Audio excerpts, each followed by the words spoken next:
Ouais, c'est moi. Avec 1 kilo en moins de barbe, mais c'est moi. Lorsqu'on. Lorsqu'on. Et là, je suis sérieux. Lorsqu'on parle de l'Afrique et des ingérences qu'il y a, qui demeurent, de puissances étrangères, on dit toujours oui, mais il n'y a qu'à, il faut, pourquoi les Africains se laissent faire. Et le problème, c'est que non, c'est pas qu'ils se laissent faire. C'est quand il y a un chef d'État africain qui décide un petit peu de se rebiffer, même pas de se retourner complètement, mais de se rebiffer, ben, il finit mal. En général, on arme une guérilla. En ce moment, il crée des groupes islamistes. Boko Haram, c'est une création des services anglais, en tout cas. C'est une construction des services anglais qui fait bien chez tous les pays d'Afrique centrale. Euh, on lui crée une guérilla. Avant, on lui crée une guérilla, voire même on dépêchait plusieurs compagnies de parachutistes, une division, ce qu'il fallait pour le faire sauter. Donc le problème est plus compliqué. Le problème, je pense que la question est mal formulée, puisqu'on reproche aux faibles d'être faibles, mais on ne reproche pas aux forts d'user de sa force de manière illégale. L'un des derniers a. Pourtant, il n'était pas. C'était pas non plus Joe le rebelle. Hein. Et puis pourtant, il avait tout fait bien. Hein. Mais l'un des derniers à s'être un petit peu rebiffé et avoir pensé à son peuple avant de penser aux intérêts de puissance étrangère, c'est Laurent Gbagbo. Laurent Gbagbo ouais, était victime d'un coup d'État néocolonial du gouvernement Sarkozy, aidé de la presse et tout l'établissement français. C'est une réalité, je suis désolé. La population ne le sait pas, puisque la presse vous a fait croire que ce type était un salaud, qu'il avait des armes de destruction massive. Non, qu'il avait truandé les élections.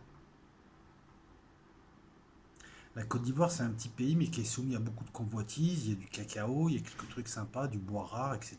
La Côte d'Ivoire était une ancienne colonie française. Elle avait gardé jusqu'en 2011 une forte présence française. Il y avait des régiments, il y avait le 11e BIMA, je crois. Non, ouais, c'est le 11e, je sais plus. Il y avait un BIMA, un bataillon d'infanterie de marine. Il y a aussi toujours maintenant encore du français, mais maintenant c'est plus des types qui ont des sociétés de sécurité. Hein. Donc c'est un pays fragile. Et c'est un pays fragile aussi par sa natalité, puisque une partie de sa population est d'origine burkinabèse. L'ancienne Haute-Volta, le Burkina Faso. Par conséquent, il y a une défiance entre les différentes ethnies.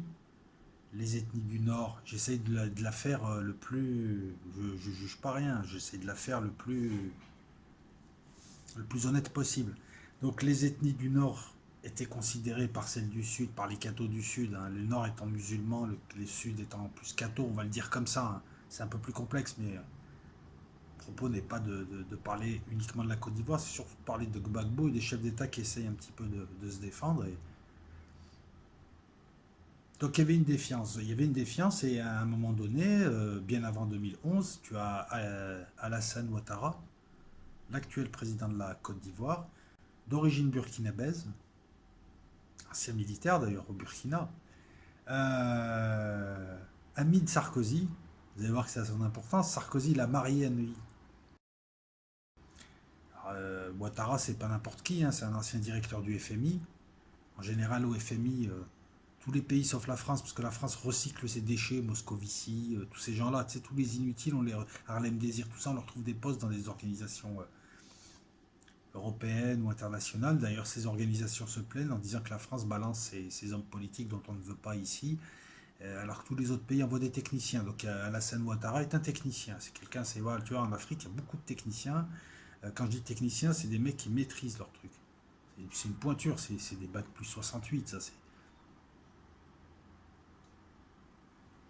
C'est Alassane Ouattara a voulu se présenter à une élection en Côte d'Ivoire. La commission électorale l'a refusé en lui disant: vous ne répondez pas aux exigences de la Constitution et en plus vous êtes burkinabé, vous avez la double nationalité. Non, c'est pas vrai. Ils lui ont sorti des images où il était en uniforme burkinabé. Allez creuser dans les années, je crois que c'est 2003-2004. À l'époque, Gbagbo donc, a bien manœuvré. On l'appelle le boulanger parce qu'il roule tout le monde dans la farine. était bien pote avec Chirac, et puis bon, Chirac aime l'Afrique et aime les Africains. Tu vois, on peut pas le reprocher d'être néocolonial. Non, non, il y avait quand même une honnêteté, hein. Il était assez honnête. Il devait être pragmatique, mais contrairement au cynique Sarkozy, au cynique Hollande, et pour Macron, on peut pas trop juger parce que enfin, on peut pas le juger par rapport à l'Afrique. Bref, Gbagbo était pote avec Chirac. Il y a eu une rébellion au nord. Il y a eu des combats. Le nord commençait à dominer. Les Ivoiriens du Nord, on les appelle comme ça. L'armée française, en vertu des accords qu'elle avait avec la Côte d'Ivoire, s'est interposée. Il y avait une ligne au milieu. Hein, il y avait Bouaké, tout ça et tout. Et c'est là où Gbagbo, Chirac. Donc tu avais la ligne de démarcation entre les gens du Nord et les gens du Sud.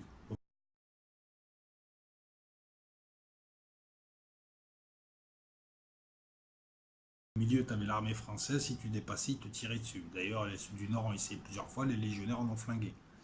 Des mecs complètement défoncés qui arrivaient en voiture qui fonçaient. Le gars, à la 12-7, il était liquidé. Bref.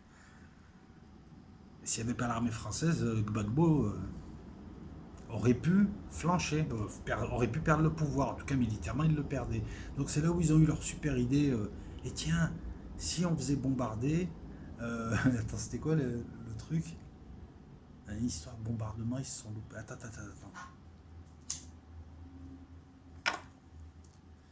Le truc, c'était, excusez-moi, on est au petit matin, euh, faire un bombardement en le faisant passer pour un bombardement des gens du Nord. Enfin bref, il y a eu une grosse merde et finalement les types, c'est des Biélorusses, ils ont bombardé l'armée française. Ça a fait des morts.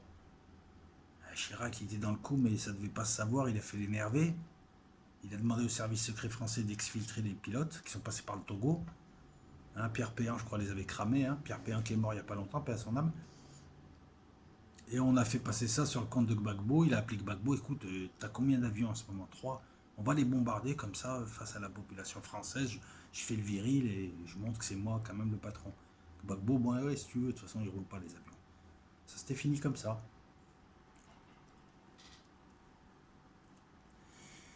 Jusqu'à ces élections de 2011.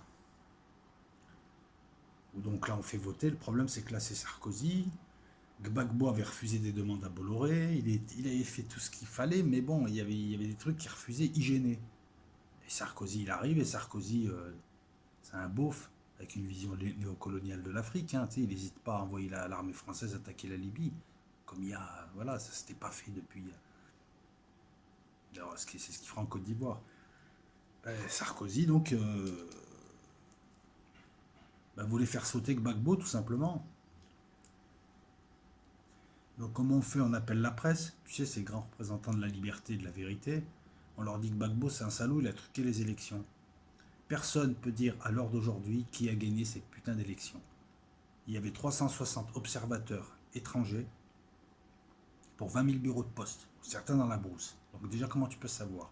En second lieu, la population du Sud est majoritaire par rapport à celle du Nord. Oui, Ouattara s'était mis avec Conan Bédier, il me semble, ou avec Gay, je sais plus. Bref. Mais il n'empêche qu'on ne sait pas. La presse française, la fameuse presse qui sait tout, ah, la démocratie, tout ça, c'est comme si nous étions en démocratie, comme si nous on décidait des grandes destinées de cette tartufferie de la démocratie. Il y a très très peu de pays finalement qui sont démocratiques. La démocratie, c'est quand tu peux vraiment agir sur les destinées du pays. Tu agis sur quoi? On ne choisit même pas le papier peint. Hein, il t'éborgne, sinon. Non. Donc ils sont allés dire que Gbagbo c'était un méchant, c'était un salaud. Ils lui ont inventé quelques crimes de guerre. Après ça, le climat s'est détérioré. Gbagbo ne voulait pas tomber, donc on a envoyé les forces spéciales françaises. Et en fait, c'est les forces spéciales françaises qui ont pris le plateau, qui ont pris chez Gbagbo là-bas. Les jeunes patriotes, c'est pas le RPR, hein, c'est les jeunes patriotes de Charles Blé Goudet se sont énervés, de la foule, de manifestations, ça a tiré. L'armée française a fait un petit massacre quand même. Hein, ils ont abattu beaucoup de gens. Hein, ça a tiré un peu en face et d'un coup ils ont fait. Ouais, faut le dire aussi ça. Il n'y a pas eu 3 morts, il y en a eu plus d'une cinquantaine. Et ça, c'est des gens qui me l'ont raconté, ils l'ont vu. Quoi. Ils ont arrosé la foule. Donc l'armée française a fait un coup d'État. Gbagbo a été arrêté avec sa femme, avec Charles Blé Goudet.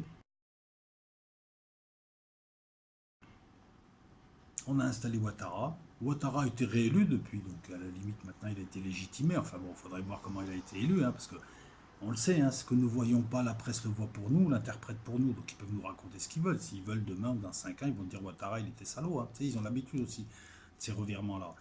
Euh, et Gbagbo était incarcéré tout ce temps, jusqu'à aujourd'hui. Sa femme est morte, il me semble en prison. Ça, j'irai vérifier après, je vous le mettrai au montage. Si je vous mets rien, c'est qu'elle est morte en prison. De 2011 à 2019, Gbagbo a été emprisonné, il vient d'être acquitté. Si ça, c'est pas de la putain de justice de... Je parle pas comme ça d'habitude, mais là, faut être honnête quand même. Hein. La chambre d'appel de la CPI, il a été acquitté. La procureure a fait appel. Tu sais, ça ne coûte rien, mais non, c'est s'il fallait, je m'acharne. C'est comme si c'était... comme s'il lui avait fait quelque chose. La chambre d'appel de la Cour pénale internationale, le 19 juillet 2019, a rejeté l'appel. Et il est toujours en prison. Et la procureure Fatou Bensouda, putain, ils sont allés prendre une africaine pour légitimer ça. On sait très bien que derrière elle, dans la foulée, voilà, elle fait encore appel sur des histoires de procédure pour demander à ce que le délai pour faire appel, je sais pas, enfin bon, en gros, ils veulent le garder à vie, alors qu'il est acquitté. Hein. Il a été emprisonné pour crime contre l'humanité, crime de guerre. Non mais franchement, excusez-moi, quand on parle de crime de guerre, vous pensez à Laurent Gbagbo en premier, il vient d'être acquitté. Mais Sarkozy, il est à côté, c'est quoi? Il a tué, mais à gogo. Il a fait tuer à gogo Sarkozy. Sarkozy, c'est le beauf à qui on a donné la toute-puissance française. Il arrive avec sa gourmette et sa coque et ses copains vulgaires. Hein. Allez, je t'attaque, je t'emmerde, je t'envoie des mirages. Il fallait voir comment il parlait au chef d'État. Ce gars-là a déshonoré la France. Il fallait voir comment il parlait. C'était un beauf. Il était considéré comme un gros beauf. Un gros ringard. Il faisait tout le beau, là. Mais bon, bah, les grands maîtres des destinées l'ont choisi lui. Parce qu'il léchait bien le cul aux Américains, surtout. Hein. Franchement, bouche serrée les fesses, l'autre il avait la langue coincée. Désolé de parler comme ça, mais c'est une réalité. 8 ans de procédure, 82 témoins, 231 journées d'audience, des milliers de pièces. Et vous savez quoi? Pendant le jugement, les avocats de Gbagbo n'ont même pas appelé leurs témoins, puisque les témoins de la procureure se sont mis à soutenir Gbagbo. Tu as déjà vu ça, les témoins de l'accusation qui viennent aider Gbagbo. Sa femme est morte, ils l'ont bousillé. Ils ont fait un coup d'État. Personne n'a payé. Ce type est allé au TPI. C'est bizarre, ce TPI ne juge que des Africains. C'est les Africains qui foutent le bordel dans le monde. Avec des drapeaux algériens de la canne. Non, je rigole. Pardon. Non, mais... Donc, en gros, Colin Powell, George Bush Ier, Schwarzkopf, tout ça sont allés faire une guerre illégale. Oui, c'est ça. Non, ne mélangeons pas. Il y a eu une première guerre déjà, bon, illégale, mais bref, on va prendre la guerre de 2003. Là. George Bush et ses amis, Rumsfeld et compagnie, Cheney, qui regardaient ses actions, tout ça et tout, sont allés faire une guerre illégale en Irak. Eux, ils n'ont rien. Tony Blair, il n'a rien. Ils reconnaissent avoir menti, qu'il n'y avait pas d'armes de dessous. Il n'y a rien. Tu as des Américains qui ont massacré des villages entiers. Oui, oui, des villages entiers. En Afghanistan, ils n'ont rien et tout. Et Gbagbo, tous ces gens-là, dès que tu es africain, t'es pays. Comment voulez-vous croire en ces conneries? Avec une presse qui ment hein, systématiquement, comme là elle ment pour le Mali, comme elle ment pour Boko Haram, comme elle ment. Parce que la presse que nous avons, elle est payée par le gouvernement en partie, par des milliardaires de l'autre, qui eux-mêmes, quand tu remontes, tu arrives aux maîtres de la France, les vrais maîtres de la France, qui eux dirigent, toi tu fais ça, toi tu fais ça. Cette presse-là, elle est aux ordres, c'est plus de la presse. C'est des petits rapporteurs. On nous parle de la liberté de la presse. Alors tu vas me dire, oui, tu complotises, n'importe quoi. Tu vas voir les classements. Le classement de la liberté de la presse dans chaque pays, tu vas voir on est très bas, hein, très très bas. Hein. Il n'y a que nous ici qui et puis même en Europe, ils savent qu'il n'y a pas de liberté de la presse en France, tu peux rien dire. Même aux USA, le pays du politiquement correct, tu peux plus t'exprimer qu'ici. Et ils le disent, hein, je veux dire, c'est connu. Donc cette presse pipeau, c'est pas people, c'est pipeau, a fait que voilà, on peut bloquer.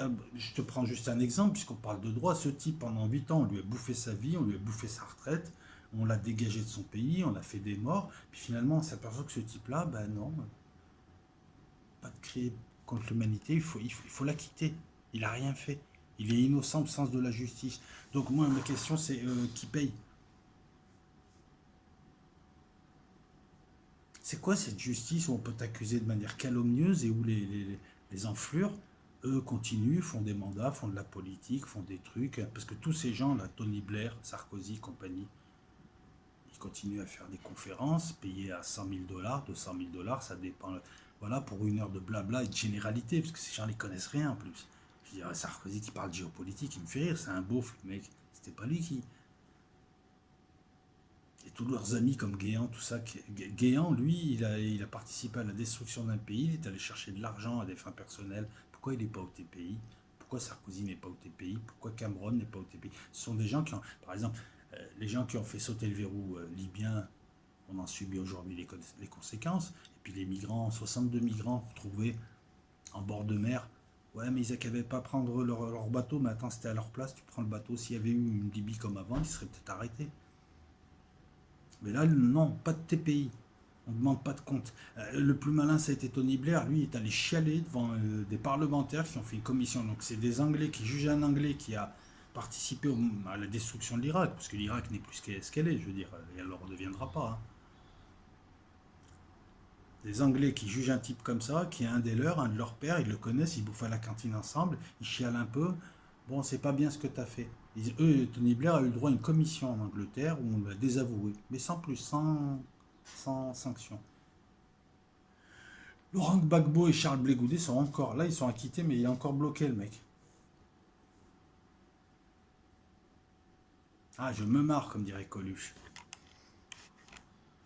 Ah, écoute, on va voir si Simone, elle est morte ou pas. Gbagbo. J'ai toujours loupé avec son nom. J'ai marqué Garbo, non, n'importe quoi. Non, parce que des fois, j'ai des trous de mémoire là. Comme j'ai passé la nuit à préparer un article. Non, elle n'est pas morte en plus. Non, bah bon, tant mieux pour elle déjà. Non, mais que je vous. Non, non, si elle est morte. Non, elle n'est pas morte. Moi, je sais plus. En tout cas, à partir du 11 avril 2011, c'était plus la première dame de Côte d'Ivoire. C'est fou quand même, hein. Et ce qui est fou, c'est que la greffe a prise, puisque je crois qu'en Côte d'Ivoire, Ouattara, enfin, c'est même sûr, il a été réélu. Alors, je veux voir si elle a été arrêtée. Comme son mari, elle a été inculpée le 18 août 2011 par la justice ivoirienne, mais tu parles, et placée en détention préventive pour vol aggravé, détournement de deniers publics, concussion, pillage et atteinte à l'économie nationale. Simone Gbagbo. Elle a un procès à Abidjan en 2014, condamnée à 20 ans de prison en 2015 à l'unanimité du jury pour attentat contre l'autorité de l'État. Mais c'est n'importe quoi, les incriminations, c'est n'importe quoi. Participation à un mouvement insurrectionnel et trouble à l'ordre public. Il a été chef d'un président de la République. Son pourvoi à cassation est rejeté en 2016. Parallèlement, dans une procédure distincte, putain, ils l'ont chargé en 2012, la Cour pénale internationale lance un mandat international contre elle pour crime contre l'humanité. La Cour pénale. Bah. Contre toute attente, le tribunal la reconnaît le 28 mars 2017 non coupable et l'acquitte des poursuites pour crimes contre l'humanité. Elle reste toutefois emprisonnée, ayant été condamnée en 2015 pour atteinte à la sûreté de l'État à 20 ans de prison. Elle est détenue depuis le 1er décembre 2014 à l'école de gendarmerie d'Abidjan. Le 27 juillet 2018, la Cour suprême d'Abidjan casse le jugement de mars 2017 sur la demande de la partie civile qui s'est pourvue en cassation. De l'acharnement sur un couple de vieilles personnes, hein, tu regardes, c'est pépé mémé maintenant, de l'acharnement. Et ceux qui les jugent, c'est les pires criminels, ils représentent les pires criminels qu'ait connu l'humanité. Quoi. Et quand je dis ça, je pèse mes mots. Les pires criminels, les descendants de Hitler, de Staline, de ce que tu veux.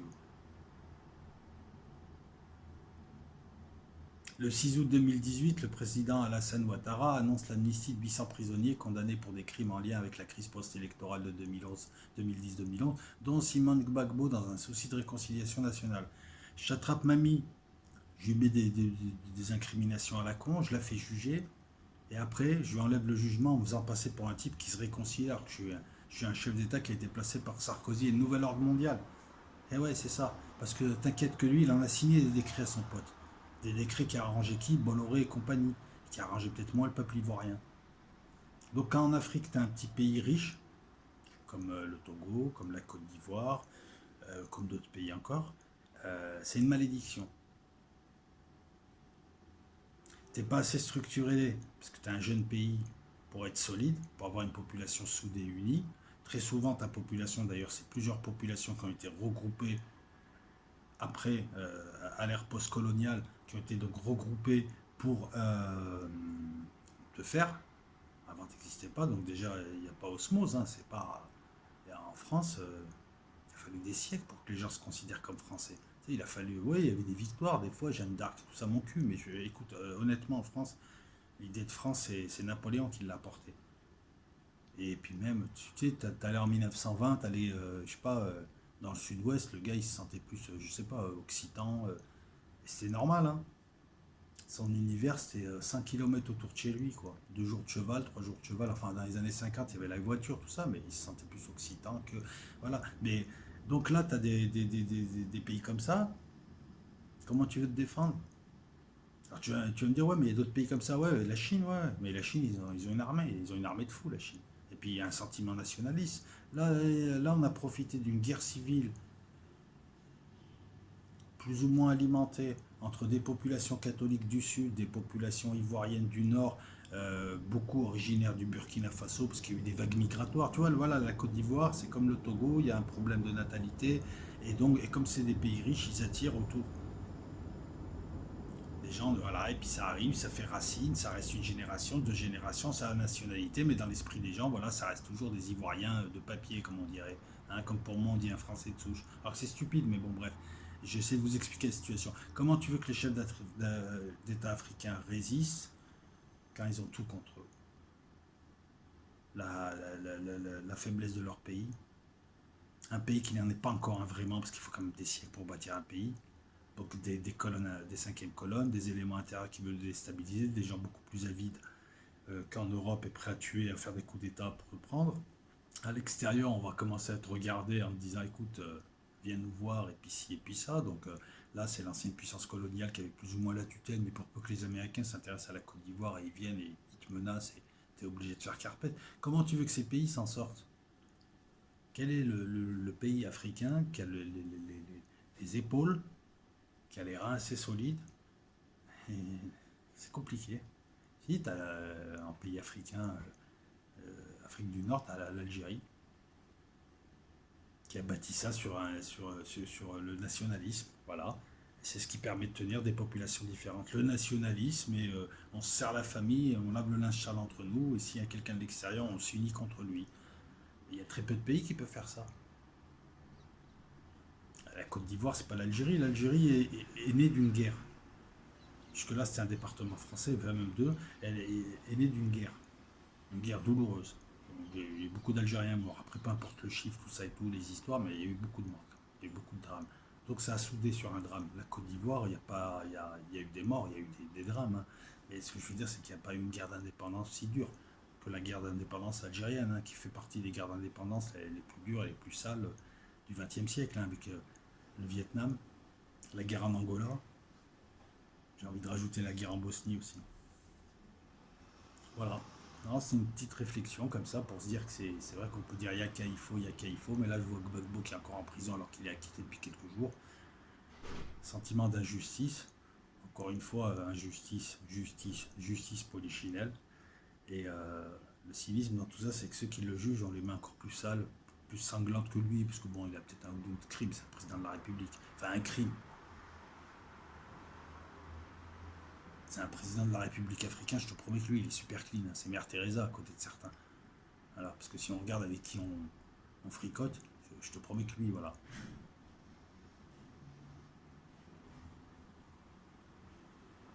Je regarde encore une fois parce que, eh ben écoute, il va retrouver Simone, hein, c'est bon, ils vont couler des jours tranquilles, j'espère à Abidjan ou ailleurs. Hein.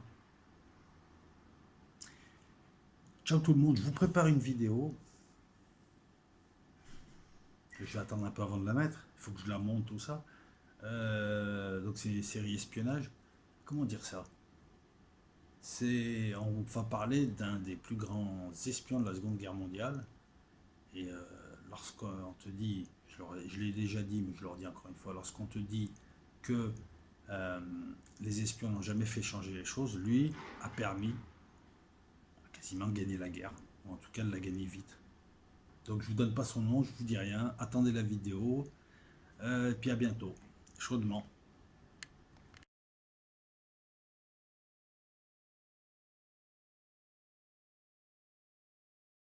Hey Bruce, dis-leur de pousser et de liker.